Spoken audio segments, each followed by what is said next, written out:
Welcome to Radio Free Sunroot. You're listening to the interview podcast, Voices for Nature and Peace, where we discuss issues of ecology, empire, justice, and consciousness. We feature a variety of guests who are aware of the challenges of our time and who are working to address them. Here's your host, Colibri Ter Sonnenblum.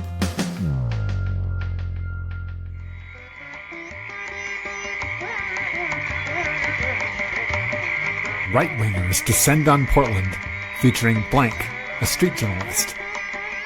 On Saturday, August 29th, 2020, right-wingers, including Proud Boys and Trump supporters, met up in the Portland area to stir up trouble with the ongoing Black Lives Matter protests. Hundreds of them met up in a shopping mall parking lot outside the city and caravan downtown, with assistance from the police, who blocked traffic for them. Blank, a street journalist who is our Portland correspondent, happens to live near the mall, so he headed over and blended into the crowd so he could observe. He ended up driving with the caravan downtown. His report follows. We also touched on the history of racism in the state of Oregon and mayoral politics in Portland. This is Blank's third appearance on the podcast. See also episodes 14 and 25.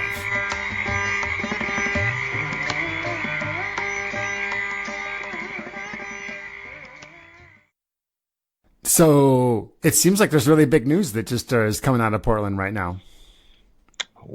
It seems like that's happening a lot lately. Yeah, it does seem like that's happening a lot lately. But yeah, this person just got shot and killed there, and you were around that night, or? Oh, I was downtown that night. Yes. Mm-hmm. I ended up starting off though at the rally in Clackamas because it's actually kind of close to, or Clackamas Town Center. It's actually kind of close to where I live. So I knew about it. So earlier. What was happening at Clackamas? That was where the right wingers were gathering, right? Yeah, I knew about it probably maybe like 2 days in advance. Heard about it, and it was supposed to be this gathering that was going to happen in downtown. So I was just searching on Facebook, and I saw that there was going to be like all these Trump supporters downtown. I was like, what? And I was like, okay, but I didn't know where they were coming from. And then I heard that they were all going to gather at Clackamas Town Center, and I was like, oh, that's where they're meeting. And so apparently what ends up happening is I find out the next day is that they're all going to have like a big old convoy there. And so what they do is they get in their trucks and their cars, and they put a bunch of Trump flags on there, and Trump Pence 2020, and all those kind of flags, and they're just hanging them off their vehicles, and they're driving to Clackamas Town Center, American flags, you name it. And so they get there, and there are hundreds and hundreds and hundreds of vehicles, probably like there's at least 600 to 800 vehicles there, just wow. Rough estimate. It's like easily 600. Right. And I want to interrupt for a second just to help set the scene here. For people who haven't been to Portland, Clackamas Town Center is a big mall. It's a big shopping mall. And yes. It's on 82nd Avenue on the east side of the river. Downtown's on the west side. And it's also not actually in Portland, right? It's actually in the town of Clackamas, just south. It's in Happy Valley. Oh, it's in Happy Valley. Mm-hmm. Which is in Clackamas County, mm-hmm. which is about 3 miles just outside of Multnomah County, which would be Portland. So right. Okay. So it's not they're not even anywhere close to downtown where they're starting. Is kind of the point I wanted to make. Yeah. It's pretty far. I mean, you could walk, if you were to walk there, it would probably take you a couple hours. Right. So it's not too close, but it's not too far. But so like what ends up happening is I get there, and it's just Trump flags everywhere. People aren't wearing any masks. It's a pandemic. I was like trying to keep my distance the entire time. from people because they're just not. They just didn't care.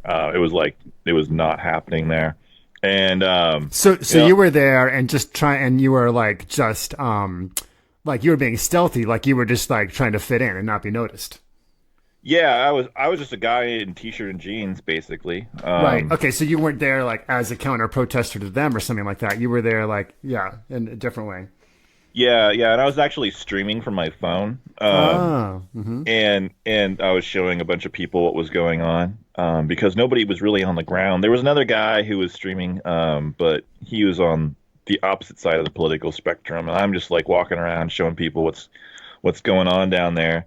And there was a few counter protesters that were down there, but they were, for the most part, they were just being heckled and ignored. There's only like 5 or 6 of them that I saw. But yeah, it was definitely a very, very, very uh, Trumpian rally that was going on. Mm-hmm. When I first got there, I sent you a picture. Yeah. When I rolled up, it was like a group of just like maybe like 17, 18-year olds that were walking around, and one had an AR-15. And I was just kind of like, oh man, because it was just like, it was just recently, as you well know, like Kenosha went down, Right. and it's like, what is going on? And it's like the immediate thought, well, if this rally is going somewhere and they're armed like that, something's going to go down later, Mm-hmm. because they're also armed with paintball guns, walking around and kind of showing off like what they got to each other, and just kind of like, it's like they're just bragging about what they have as they're carrying it around without saying anything. So like you just see people in trucks, standing there with paintball guns left and right, all over Was the it place. were there women there too, or was it mostly men? Oh, it was both. It was It was about both. okay. Was it about half and half or? Yeah. Okay, Yeah, okay. I'd say so. So yeah, then I started walking around, and I started moving towards like the main area where they had like a PA system set up, and they had all these semi trucks that were there. I guess they're the ones that actually led the convoy out, initially, Mm-hmm. and but they stayed there for a while. There ended up being like 7 or 8 of them, and more vehicles just kept coming, and they were blocking everything. And I kept asking him, like, so where's this going to go, to people that were there? Like, there was like, they had like some people that were kind of like diverting traffic with like safety vests. They had some organization going on there, and that was visible. And they're like, well, they're going to announce it soon. They're going to announce it soon. I guess they wanted to keep it secret Mm-hmm. because they didn't want to have any disruption or anything like that. And I'm like, okay. And there's really no police around at this point, just people just like, kind of like, just kind of making sure that traffic's blocked, and that they can do their thing there. And they started talking on their PA system about things, and it was what you would expect. They like from like a Trump rally, like lots of people talking about how like Trump had another 4 years, believe in Jesus, Trump, and screw Antifa. Like this is the things they were talking about. Mm-hmm.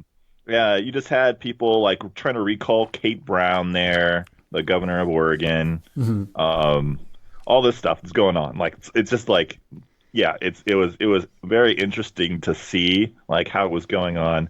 But yeah, like for the most part, they were just doing their thing, and I was after like about half an hour, they started getting ready to leave, and when they started leaving, it was the Clackamas County officers showed up, all the police, Mm-hmm. and they just started blocking every possible street that went along 82nd. I mean, they're just like every single street along the way of their route that they were taking. Wow. Now, in 82nd, that's a big main street through that part of Portland. Yeah, it is. It was they from Clackamas Town Center. It went from there, and then it went south towards Sunnyside Road, and as it went past that, and then went onto the highway to I-205 heading towards Oregon City.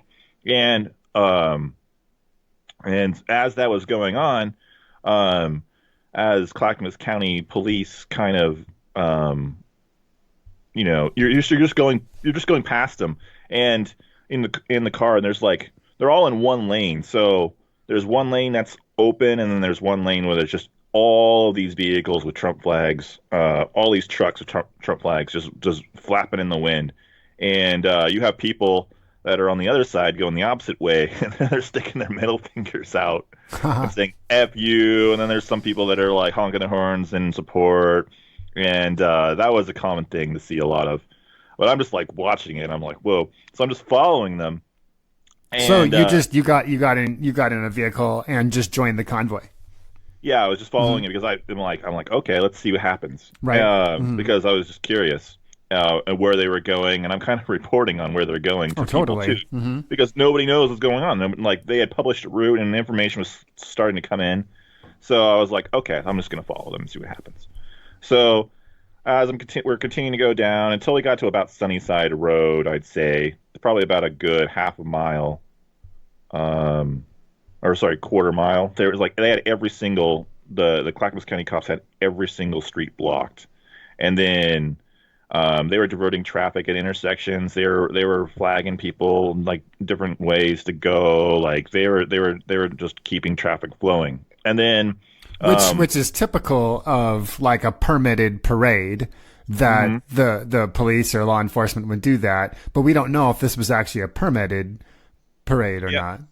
Yeah, I don't know if it was permitted, but to my knowledge, but it looks like it may have been, because they did have a route designated that I saw later, but it was basically a loop on the highway which would end back at Clackamas Town Center, but as you'll find out, that's not what happened. Right. But so yeah, so we start heading towards Oregon City, and as we're heading towards Oregon City, there's also another suburb of Portland called Milwaukee, and Milwaukee has its own police as well. And once we got on the highway, they started blocking off intersections along the highway, like like outlets onto the highway, and Like the on ramps, you mean?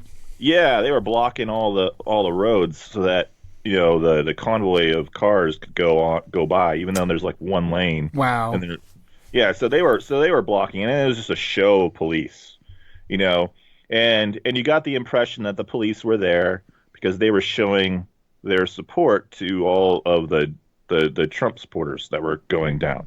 That was the impression you really got. Of course, they were blocking traffic and stuff like that, but it wasn't really necessary on the level that they were doing because there were a lot of them.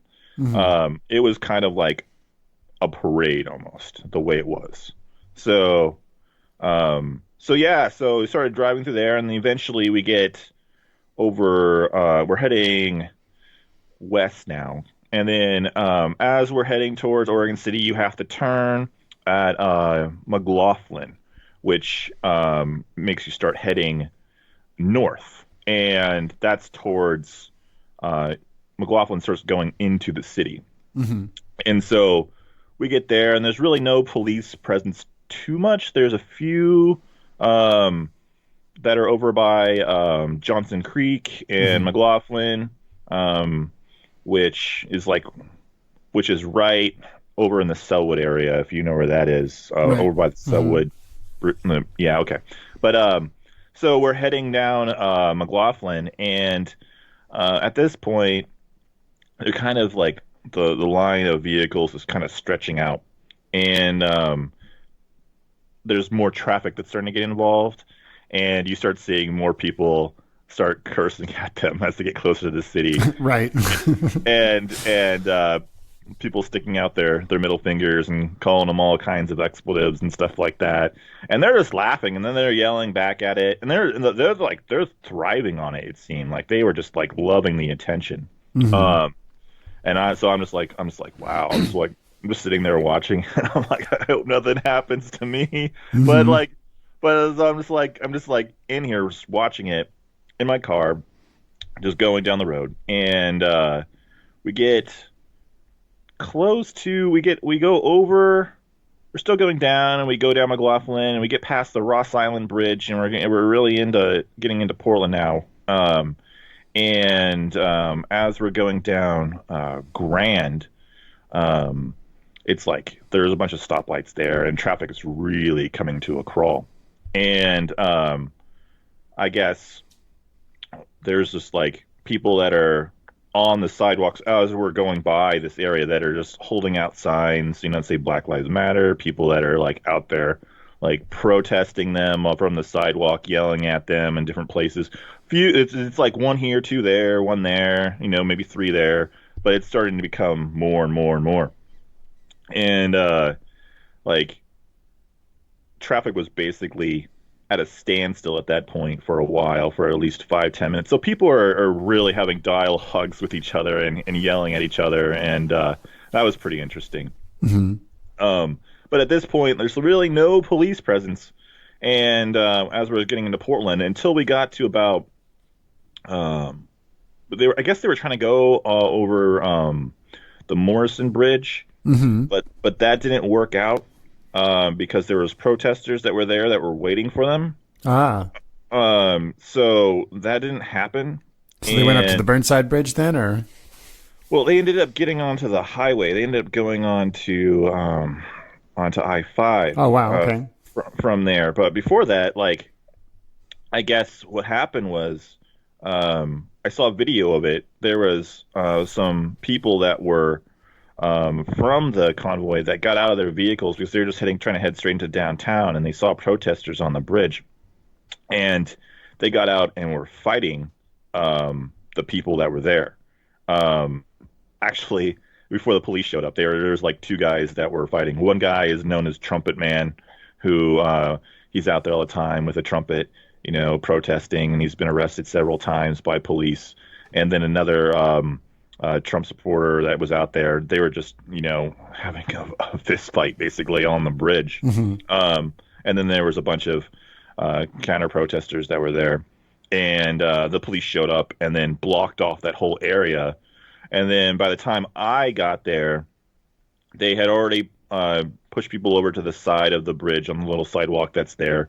And then they were allowing traffic to go onto the bridge. But it really wasn't clear because there was about maybe like 30 officers there. So they're just kind of standing in the middle of the road.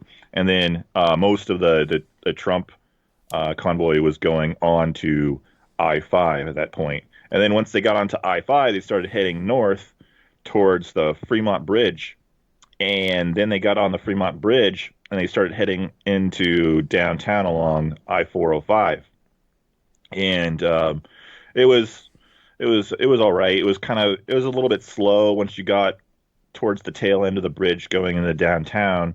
And then once you go out over the bridge and you're going down I-405, they actually took the Ross Island Bridge exit, and most of them, a lot of them when I saw, which was they're not supposed to do. They were supposed to keep going down I-405 and continue along their route to go swing back around to Clackamas Town Center.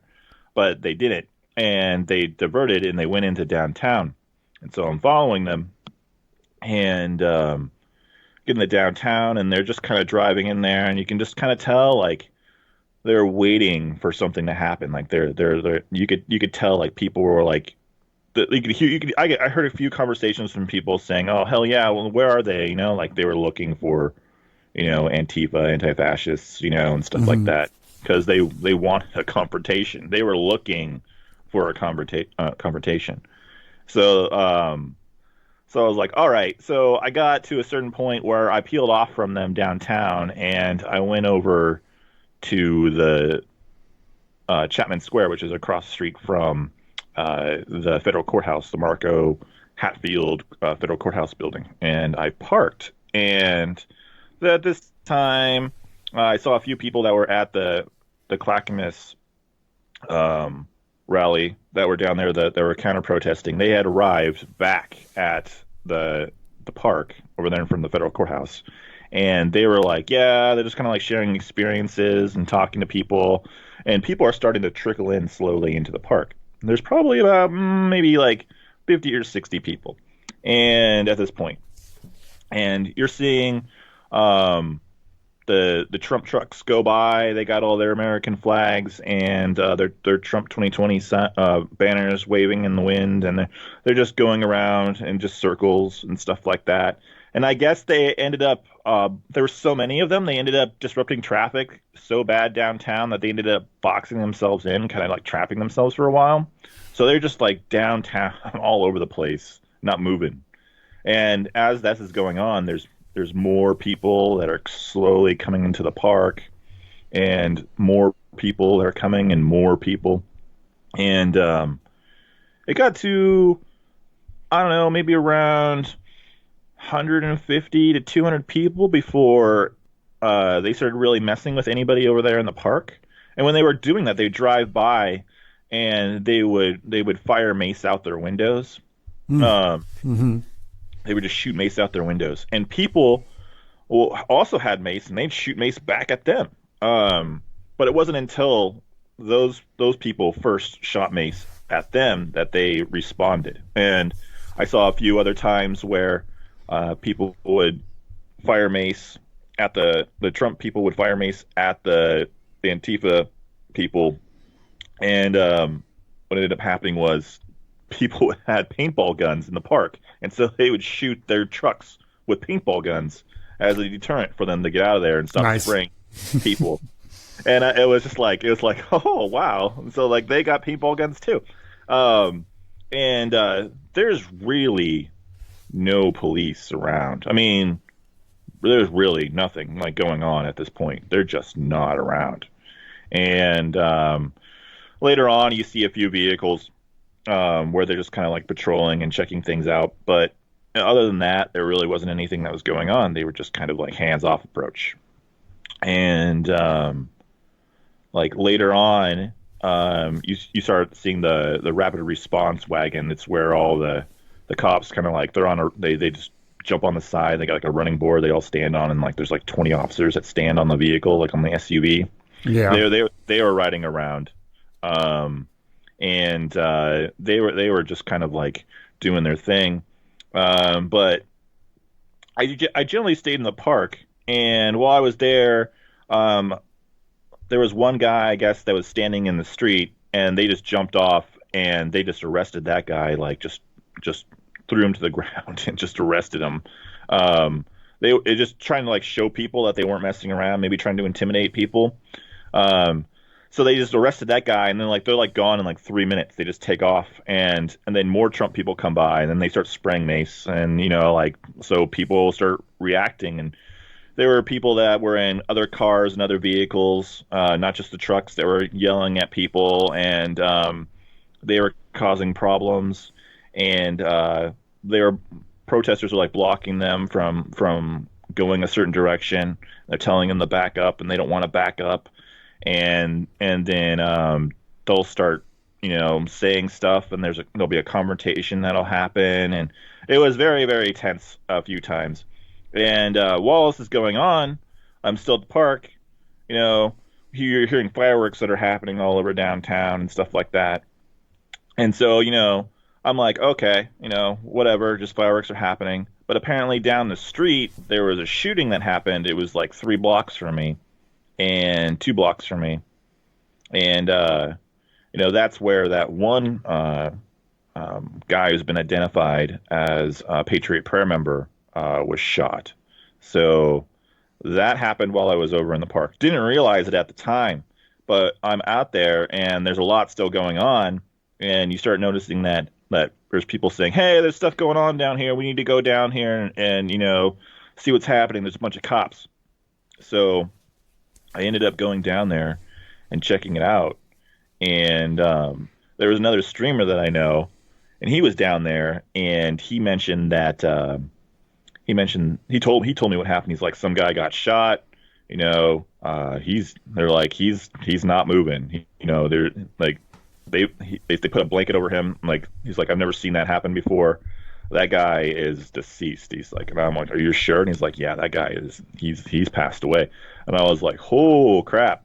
And I'm like, okay, thank you. And so I turn around and go back towards the the courthouse building, and news just spread. Everybody already knows, and it's like, wow.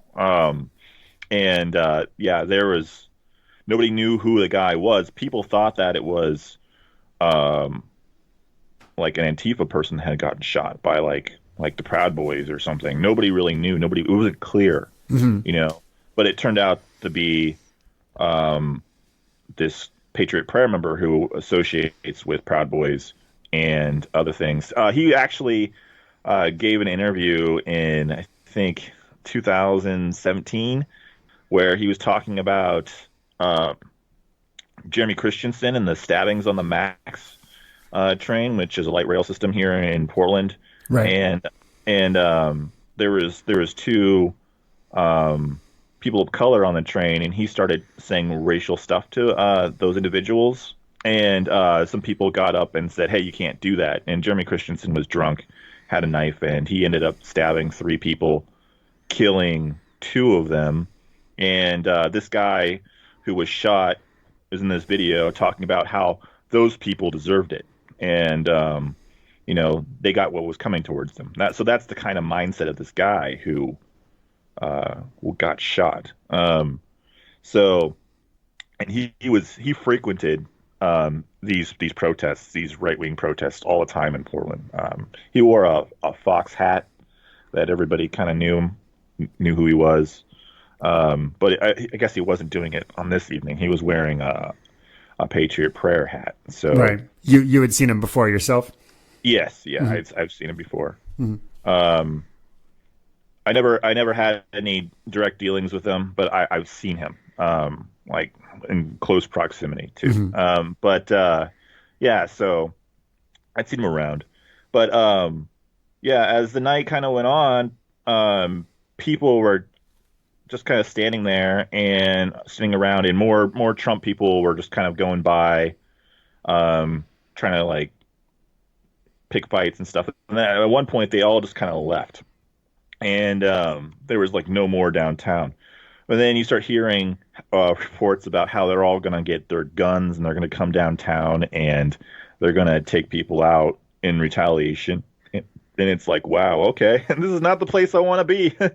And you know, after that, there was really nothing else ended up happening. So like they just kind of like there ended up being about 600 people in the park. They had their protest. They were in the street. Police really didn't do much of anything, and it kind of just after hours of being out there, probably not until like 2 a.m, it ended up it just kind of like dispersed on its own, and nothing happened. But yeah, it was a very, very, very surreal day, especially driving in that convoy of vehicles. It was interesting. Right, like being in the convoy with all the Trump supporters. Yeah, it was strange. Like I didn't say anything to anybody while I was in there because I'm just gonna keep to myself.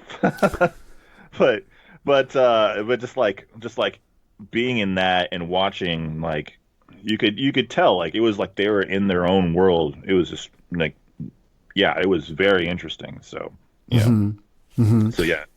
Yeah, and that was the night before last, right? Yep, Right. It was. And we still don't know. There still hasn't been anything said about how this person got shot. There's video online that has been released from people that were there, and the video came out pretty quick. But it shows a guy in a white coat standing next to this guy that got shot. And from what I've heard, it isn't confirmed yet. But you know, the guy who got shot had words with this guy in this white coat, and he tried pepper spraying this guy, and the Patriot Prayer guy started trying to pepper spray other guy, and the guy pulled out a gun and shot him. So that's rumored to have happened. It may not be what happened, but you know, like that seems to be like what I've heard a few times. So we'll see how true that is. But yeah, like while he was there, street medics came and rushed to his aid because Portland police are terrible at responding to calls downtown while there's any kind of protesters around, because they just kind of don't respond. They're right there, but they just don't respond. They take their time. And while this guy was on the ground, shot, you had street medics trying to save his life, like protesters, street medics.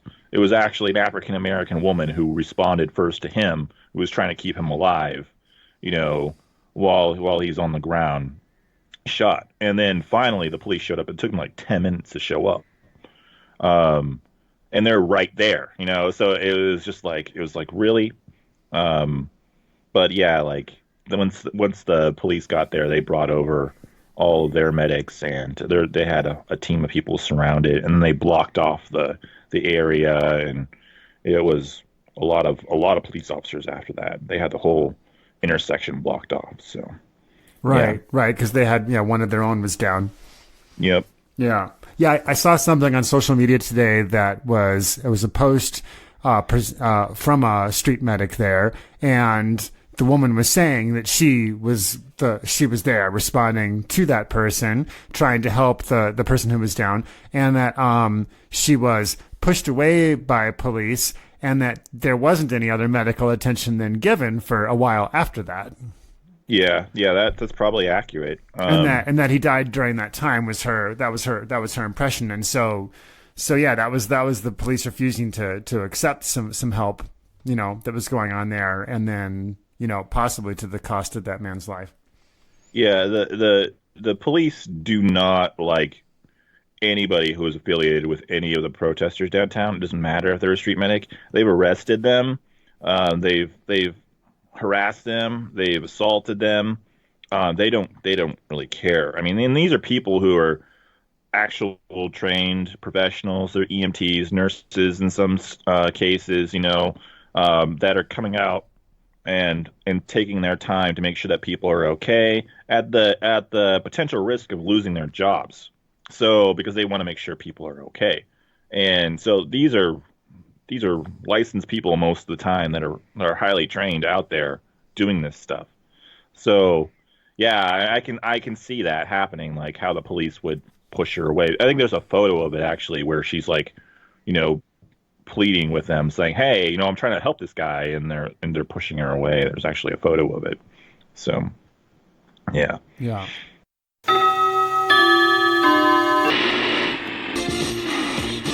In a state of shock after the war, we interrupt our program for a brief message.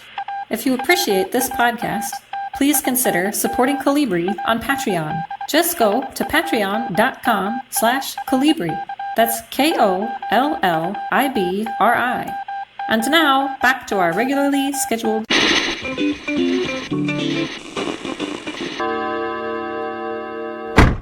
So you're a lifelong resident of Portland, and how does this compare? This just the whole thing, the parade, etc., with things you've seen there before.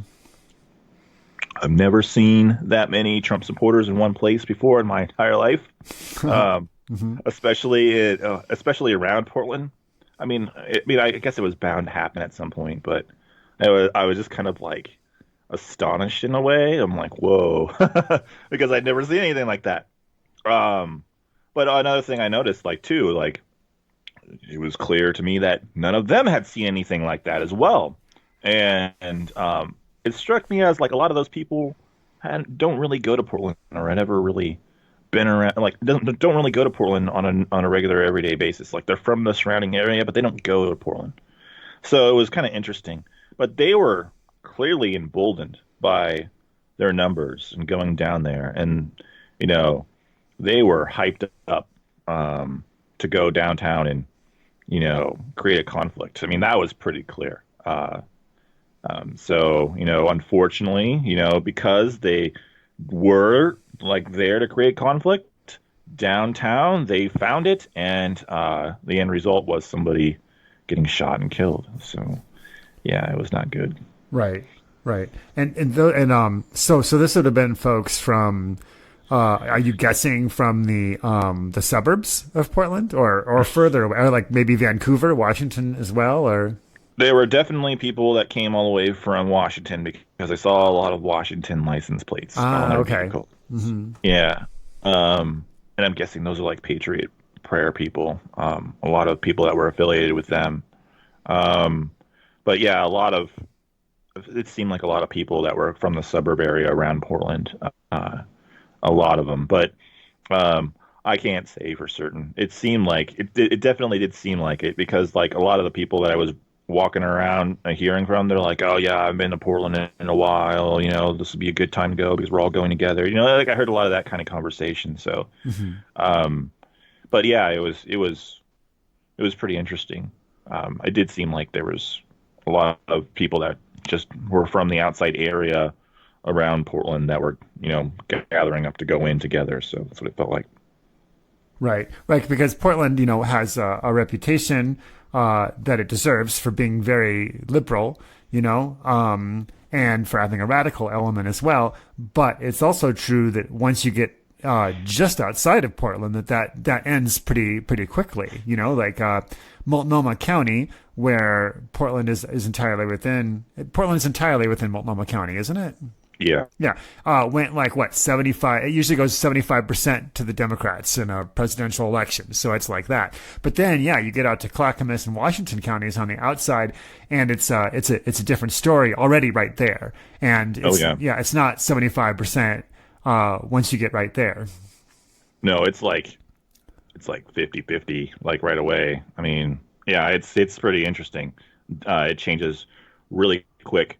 And another thing to point out about Oregon, not just Portland. Like Portland is like, it's very, I guess progressive in a lot of ways, but the state is like, as a whole, it used to be it still is. It's a very racist state. I mean, most people don't realize that because they're like, oh, Oregon, very progressive, but it's a pretty racist state here. I have friends that tell me all the time that they don't feel safe, when they travel here because it's a predominantly white place and there is a lot of racism that happens here.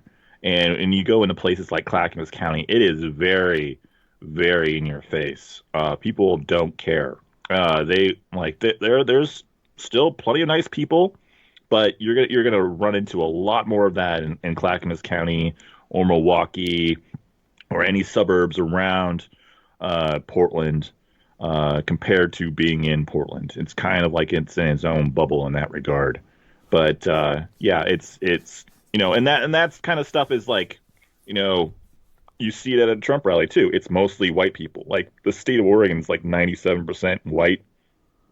So during the founding of the state, or one of the early things about Oregon was that it used to be a sanctuary where there was no slavery. And the way that they did that was they just banned people of color from coming to the state back in the early history of Oregon. So it's a pretty racist place. Well, yeah, they wanted a white utopia, and black people were in the Constitution not allowed to own property, and I believe that was in place until the 60s at least, wasn't it?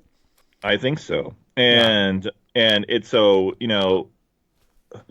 you see it, like you still see the effects of that.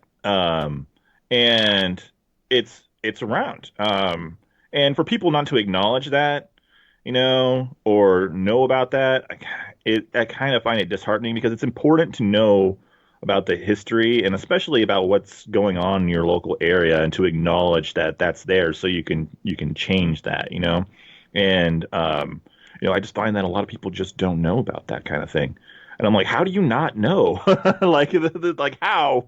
It's just like Oregon is a very, very white place. So. Yeah, especially, you go over to the east side. I've spent some time over on the east side by Hell's Canyon and stuff up there, doing wild tending stuff and, foraging and that kind of thing. And those counties out there are all like, 93 to 95% white. And, just a very different feeling as soon as you get over in that part of the state.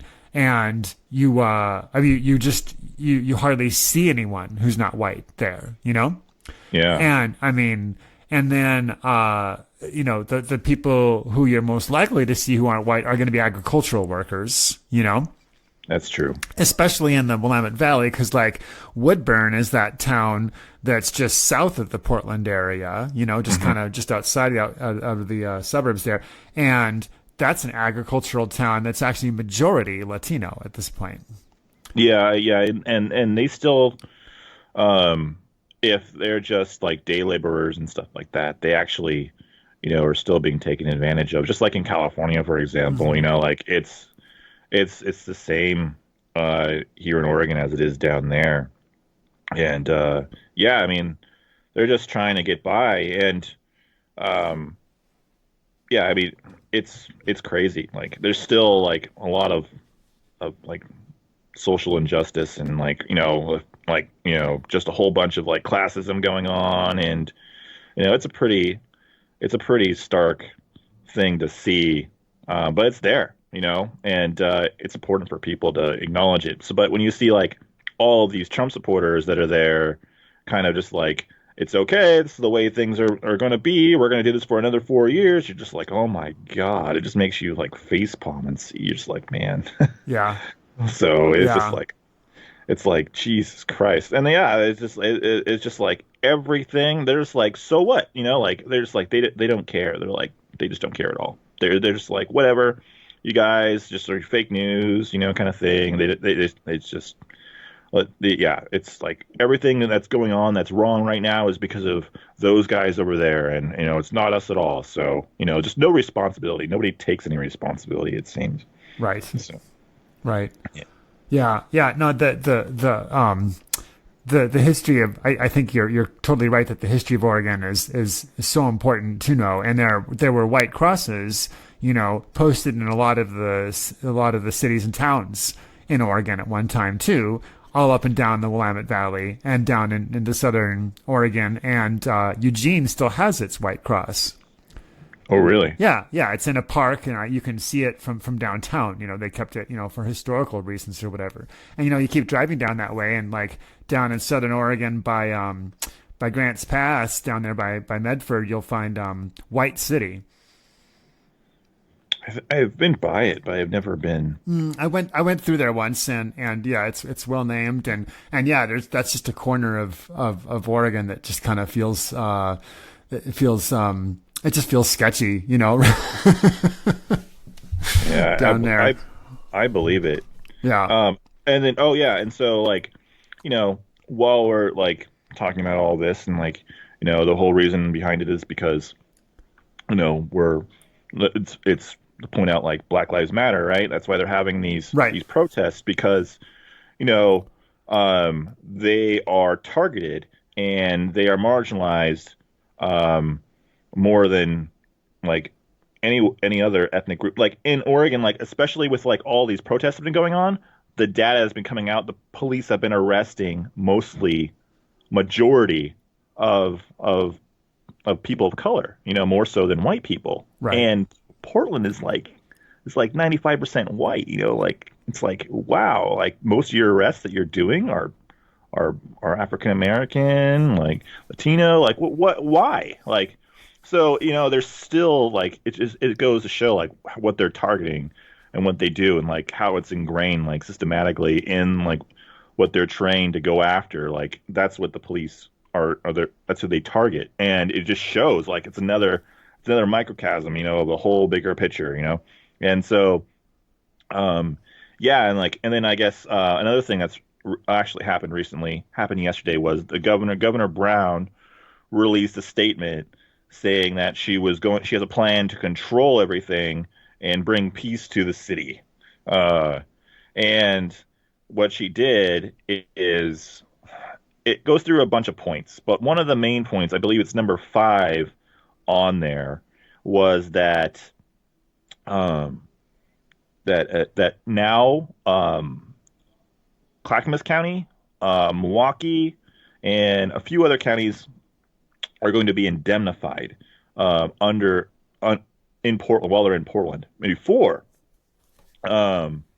We had Chief Outlaw here. She had made it so that no longer were other police jurisdictions, departments indemnified. So they said, screw it. We're not working with you, Portland, because we are not going to be legally liable for anything that we do. So if I'm a Clackamas County officer and I'm involved in an arrest that has somebody who gets put on the ground and he ends up dying like George Floyd, with someone's got, like, I'm an officer holding him down, from Clackamas County, and this other officer from Portland ends up, putting pressure on this guy's neck and he ends up dying. I'm not protected by their insurance or whatever, and I have to fight for myself with my own money. Right. So, Mm-hmm. so all these police departments that were around Portland until just the other day were not protected by any of that at all. And so Portland was on its own, and they have been for a long time until recently, when the governor ordered state troopers to come over and help, because that was her remedy to the federal government being there with Homeland Security downtown and stuff, because they were like, we're going to take over if you guys can't. So the governor's like, no, you need to step aside. I'm putting in state troopers. So that was a remedy there. But besides the state troopers, there was no other jurisdictions that were helping the Portland police.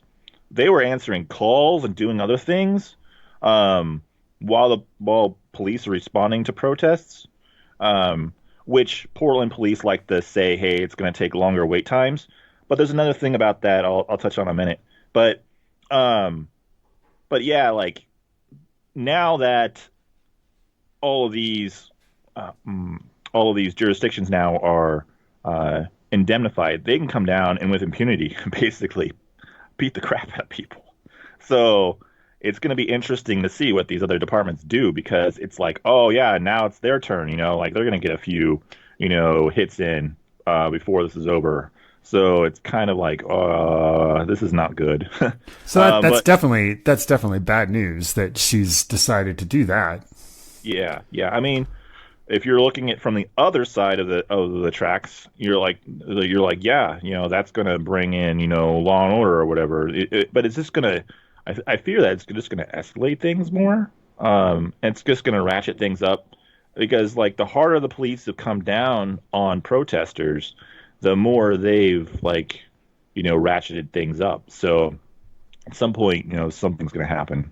So we'll see how that goes. But yeah, there's just a lot of craziness that's going to happen, I think, from all of that. But yeah, it's part of the governor's plan to just kind of keep Trump at bay, I guess, because he's been trying to be this law and order kind of thing, and they've been here. The feds never left, so that's still a thing that they're kind of it's this kind of a dark cloud. It's kind of still lingering around, and then we have the mayor here who hasn't done anything. He recently said that he's been trying to do everything by himself and go it alone, which I'm like, how do you do that? How do you get into that kind of frame of mind where you are the one that's in charge of an entire city and all of its bureaus, or have, you can assign bureaus, and you are also the police commissioner, and you're trying to go it alone. How do you do that? How do you come to that conclusion? And so he's just been, unable to do anything except get tear gassed on day 58 or whatever it was. Mm-hmm. And yeah, it's just holy crap. And now the governor has ordered community forums and stuff like that. But it's oh yeah, so you're ordering these community forums with all these leaders, but it's Cracktown, it's that's what it is. It's you show up to these things, you could talk, and then you're going to get arrested if you go out here to these protests, more than likely. So it's just holy crap. So that's what's coming, in the coming weeks. Right. What day are we up to in Portland? Well, the protest in Portland started about 3 days after George Floyd died. So I think it's about day 90 here. It's been about 3 months. Wow. So That's Yeah. impressive. I mean, that's impressive, especially given everything we were talking about with how white Portland is and how white the state is, and given the history that the protests have been so dedicated there.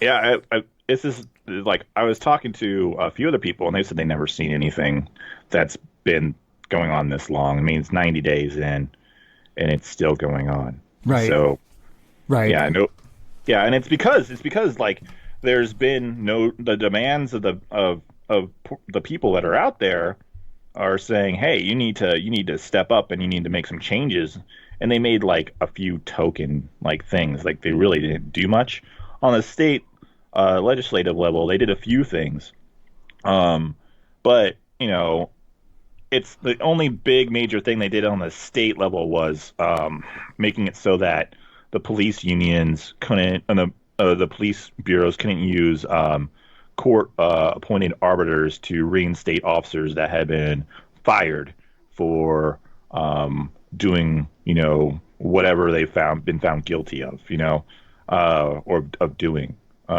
So that's the only thing really of substance that I've seen happen. Other than and that's that, not much. oh yeah, I mean, other than that, there's not a whole lot is out there. I mean, one thing that's interesting to see in this letter from the governor is that they're going to give like 24 body cams to the Portland Police Bureau from the state troopers. And so, as some people know, but most don't, Portland Police does not have body cams on them at all. Oh, I didn't know that. They have none. They have a few cameras that they use. They used to have Officer Jones back in the early 2000s that was out there with a video camera filming. Oh, I remember. Yeah. Yeah. But yeah, they still have people out there with cameras, on monopods filming, but they don't have body cams. So you don't know what they're going to do, or they don't have anything. And, if they're not doing anything wrong, then they would totally welcome body cams. But, I don't know who they're going to give the body cams to, but it's definitely not all their officers. And Portland at this time has about 900. Well, it's about 875 cops now, because they just had about 25 retire last month. They're in a wave of cops retiring. There's going to be about 200 retiring from now until spring of 2021. Uh-huh.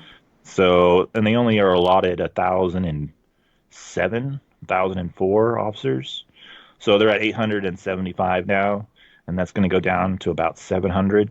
So they're going to be pretty short here. They're only at 70% capacity at their full strength. So they're like, nobody wants to become a cop in Portland. Basically, it's like a 2-year hiring process, and they're really running low on staff. They're starting to really do that. Oh, I know what I was going to say.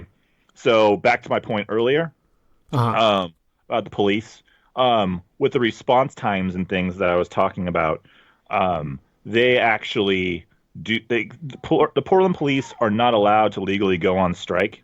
So what they do is these things called slowdowns, where they can respond to calls, but they make it look like, because of an extenuating circumstance, that they can't.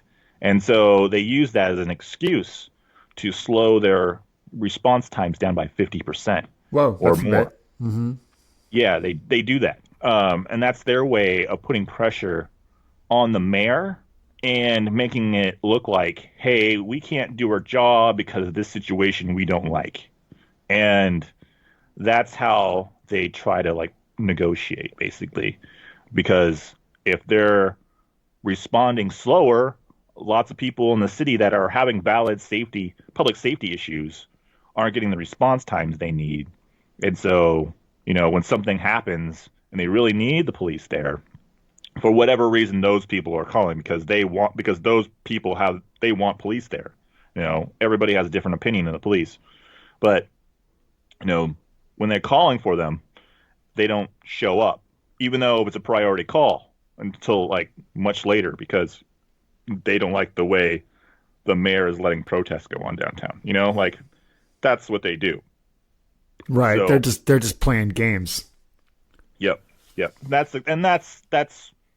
something that the Portland Police Association, which is headed by Daryl Turner, he has been very, very, he hasn't willingly admitted to it, but you can tell like he's the kind of he's very good at manipulating situations, and that's why he's still around. And he's the kind of guy who's in charge of the police union that would put that kind of pressure on the city, and has. He's been there forever. Forever. I mean, he's been there since I lived there. I knew him as being a jerk like over 10 years ago. Yeah, he's still being a jerk today. So he's still there, and this is the kind of thing that they're doing to put pressure on the mayor, because it's an election's in 2 months, and we'll see what happens. But people are not very happy at all with the mayor right now. And I guess the police union is kind of hoping that he gets out, because at the beginning of the new mayor's session, when the mayor gets elected, like only a few months later, the police contract is going to be up, and the new mayors usually cave to every demand the police want because they're trying to show their support for public safety. So, it's a tactic that he's doing now to manipulate, so he gets, a greater gain in the end, because if the mayor is still there, they probably think that he's going to institute some changes because he's seen what's happened, and they probably want him out at this point. So it's a really interesting situation. So legally, the Portland Police Bureau cannot go on strike, but they can institute slowdowns and things like this unofficially, and kind of do that to put pressure politically on, politicians like the mayor, which is also the police commissioner, and sow discord amongst the public because, they can say, hey, we're not able to respond quick enough. But in actuality, they are, because other jurisdictions have said they won't go down to protest and, actually engage in that because they're not indemnified. Well, now they are. But before, they'd be like, hey, well, we'll cover all your calls, your emergency response calls. We can just spread our guys out a little bit more and cover for you. So there's no reason for them to slow things down. It's just really ridiculous. So that's one shady thing the Portland police are doing. It's a very, very shady police department. Oh, yeah, It totally is. And we have Vera Katz to thank for that to a large degree. She was the one. Let's see, she was the mayor at the turn of the century, right? Like late 90s? But I remember she was in the early 2000s, and she was the one who was bringing up officers from the LAPD, right? Because she's the one who hired a police chief from the, at that point, already notorious LAPD, Mark Croker. Oh, Croker, that's right. Yeah, he was terrible. Yeah, he was. I think he was actually disciplined by the LAPD at one point. Right. For his tactics. And then Portland was looking for a new police chief, and Vera Katz reached out to him, and he took the job. She was terrible. Yeah, and then later he ended up joining the UN as a peacekeeper. Oh, that's right. And over in Africa. Uh-huh. So he just completely left the country after Portland. So that's where he went. Right. And since him, there's been, at least, maybe like 6 or 7 different police chiefs. Oh, yeah, there's been quite a few. Yeah. There's been a high turnover of police chiefs over in Portland. They usually last about 2 years on average. This new one, I haven't seen really anything come out of him that's there. He was appointed before the last one left. Mm-hmm. But so far, nothing really of any kind of substance from him. It just seems like he's just trying to keep the status quo going in the police department here. So yeah. Is Ted Wheeler running? Who's running against him, or how did that turn out with the primaries? He lost the majority of the primaries, so he's got someone running against him. And who is it? Who's running against him? I forget who it is. It's not Teresa Rayford, though. No, she's a write-in candidate. Okay. Because she's the best one when it comes to these issues, isn't she? Yeah, but she's also kind of taken like it's a weird kind of like passive aggressive approach, in my opinion. Oh, to okay. it, too. Okay. But she's better than Wheeler. So, Uh-huh. but she's also not on the ballot. So, Right. yeah, I'm not sure. Let me find out. There we go. Sorry, I know Sarah. you're just editing now. Yeah, I'll edit this part out later. Oh, Sarah. Oh, I don't know how to pronounce her name. Neither do I. Sarah Iannarone, Democratic. Well, it says she's a DSA candidate. That's interesting. Oh, okay. He got 49.29%. Oh, if he'd gotten 50%, he just automatically would have been mayor. Yeah, that's right. But because he got just under 50%, oh, he must have hated that number, 49.29. Ha ha. Oh, yeah. Oh, So, yeah, I bet he did. Right. So now he's running against a DSA candidate. Okay. And I'm just kind of, I don't know enough about her, but DSA makes me think she's probably going to be better than him. Yeah. I mean, from what I've heard, she sounds better. But Portland Business Alliance has backed Wheeler, which I don't know why. There's nothing going on downtown. Like downtown is boarded up. There's nothing. Right. So, for them to support Wheeler right now is kind of just like, I guess they're hoping that things go back to normal after the election. Uh-huh. But it's right now it's not looking that way. Because, Wheeler, as far as everyone's seen so far, has been very incompetent about what's going on. And, like I've had dealings politically with Ted Wheeler where I used to be a public safety chair for a neighborhood association. Uh-huh. And I would contact their office, and it just kind of seemed like they were kind of dysfunctional. Like they didn't know what was really going on. When you asked them questions, if you tried to set up appointments, they would just not get back to you. Yeah, and Ted Wheeler does these things where he's like, we are getting political victories. This is what we're doing here in Portland. We're making trash downtown 7 days a week now instead of just 5. We're down there. We're cleaning it up. We're cleaning up Portland, you guys. We're cleaning it up 7 days a week now. That's a victory. That's the kind of stuff that he does. Right. And everyone's just like, are you kidding me? Like, really? So, a lot of people are they're not excited for him at all. Like he'll bring things like that up, like he has his victories, instead of like taking on big issues where he'll get some flack for it. He really tries to stay away from that. And yeah, I mean, he's very underwhelming. Right. Yeah. So long story short, there's a real need for, some citizen pressure on him to do the right thing since he seems hesitant to do it. And there has been, but he ignores it. Right. And then he tries to do things by himself. And it's like, Ted, like you can't do this by yourself. Right. Like you can't. And so he can't accomplish anything right now. And he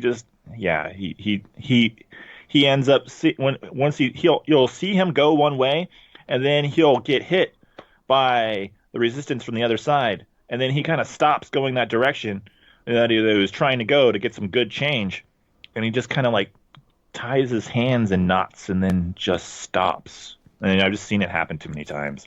And yeah, that's just Ted Wheeler. That's basically who he is as a mayor. So. Yeah, he sounds kind of hapless. Mm-hmm. But yeah, like I don't know, it's just crazy. It's still really crazy. The evictions are coming next month, mm-hmm. and that's going to be a big thing. It might make things really bad downtown because downtown's really bad right now. I mean, you see it, you're like, wow, because it's mostly just homeless people now, and you have a few food carts around, and everything else is boarded up. Mm-hmm. Like that's what downtown's like now. Right. So when like you see a ghost town. Yeah, so you'll see it, you'll be like, wow, and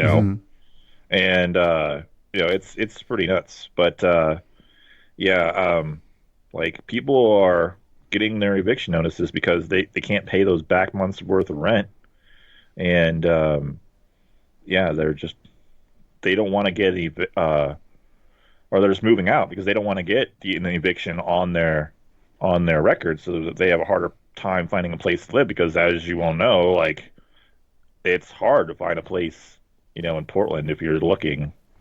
If you don't have like somebody that or whatever. If you're trying to just move into a place by yourself, it's hard. It's hard. So you got to have your first month's rent, your last month's rent. You got to have your deposits. Just crazy stuff like that. In Oregon, you have to make. In Portland, you have to make 2.5 times or 2.5 times the rent in a month gross. Otherwise, they won't accept you. And if you're outside of Portland, it's 3 times. So wow. So it's pretty nuts. So it's and now that like I was looking at a chart, it's like 33% of Oregon is facing eviction. So 33%. Yeah. Right. So I mean, things are. In other words, protests are only likely to intensify at this point. Yeah. Yeah. And people are going to be really upset and frustrated. And, it's like, it's also another thing, like, how are people going to vote, if they don't have a place to live because everything's mail, So, yeah. Mm-hmm. And the mail, as you all know, has been disrupted. Yep. And so it's just like, okay, how's that going to factor in? Because we got a third of the state, like, in this situation. Ooh, geez. So that's a whole other can of worms, though. So yeah, it sure is. Wow. Well, thanks for the report today. I really appreciate hearing it. And as soon as I heard that you had actually sort of infiltrated the right wingers there, even just for a little while, I was really intrigued and had to hear all about it. So yeah, I was like, okay, like I'm gonna go report on this because I did not hear any information coming out of it other than like one guy's YouTube video stream, and so I'm like, this is down the street from me. I'm gonna go check it out. So I did, and it was really interesting to see because I've never in my entire 37 years of living in Portland seen anything like that happen before. So that was definitely a historic thing that just happened there. And nobody, even the people that were there for that rally, had never seen anything like that. So that was something that was completely different. Wow. Voices for Nature and Peace is produced in the Gila River Valley, New Mexico, USA, on land that we acknowledge is illegally occupied Apache territory. The intro music is Zero G Yogi by Big Z, with narration by Kelly Moody of the Ground Shots podcast. This outro music is Trip A, also by Big Z. Commercial break narration by Nikki Hill. To become a financial supporter of this podcast and to gain access to members-only content, visit patreon.com/Kolibri, KOLLIBRI. For more information on Radio Free Sunroot programming, please visit radiofreesunroot.com. Thank you for listening. May you find joy in your own nature and peace.